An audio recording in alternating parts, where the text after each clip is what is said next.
Nehemiah chapter 2. In the month of Nisan, in the 20th year of King Artaxerxes, when wine was brought for him, I took the wine and gave it to the king.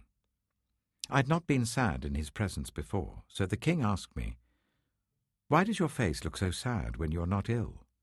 This can be nothing but sadness of heart." I was very much afraid, but I said to the king, "May the king live forever.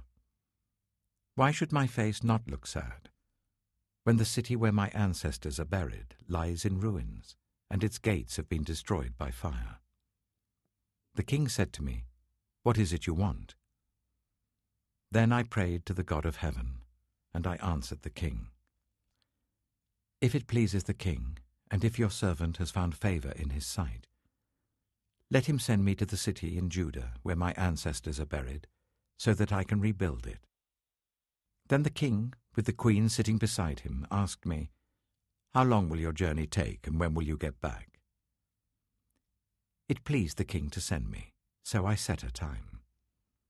I also said to him, "If it pleases the king, may I have letters to the governors of Trans-Euphrates, so that they will provide me safe conduct until I arrive in Judah? And may I have a letter to Asaph, keeper of the royal park, so he will give me timber to make beams for the gates of the citadel by the temple, and for the city wall, and for the residence I will occupy." And because the gracious hand of my God was on me, the king granted my requests. So I went to the governors of Trans-Euphrates and gave them the king's letters. The king had also sent army officers and cavalry with me. When Sanballat the Horonite and Tobiah the Ammonite official heard about this, they were very much disturbed that someone had come to promote the welfare of the Israelites. I went to Jerusalem, and after staying there 3 days, I set out during the night with a few others. I had not told anyone what my God had put in my heart to do for Jerusalem. There were no mounts with me except the one I was riding on.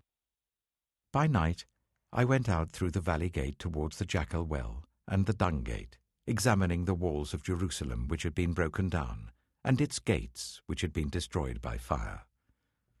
Then I moved on towards the Fountain Gate and the King's Pool, but there was not enough room for my mount to get through. So I went up the valley by night, examining the wall. Finally, I turned back and re-entered through the valley gate. The officials did not know where I had gone or what I was doing, because as yet I had said nothing to the Jews or the priests or nobles or officials or any others who would be doing the work. Then I said to them, "You see the trouble we are in. Jerusalem lies in ruins, and its gates have been burned with fire. Come, let us rebuild the wall of Jerusalem, and we will no longer be in disgrace." I also told them about the gracious hand of my God on me, and what the king had said to me. They replied, "Let us start rebuilding." So they began this good work. But when Sanballat the Horonite, Tobiah the Ammonite official, and Geshem the Arab heard about it, they mocked and ridiculed us. "What is this you're doing?" they asked.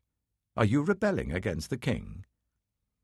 I answered them by saying, "The God of heaven will give us success. We, his servants, will start rebuilding. But as for you, you have no share in Jerusalem or any claim or historic right to it.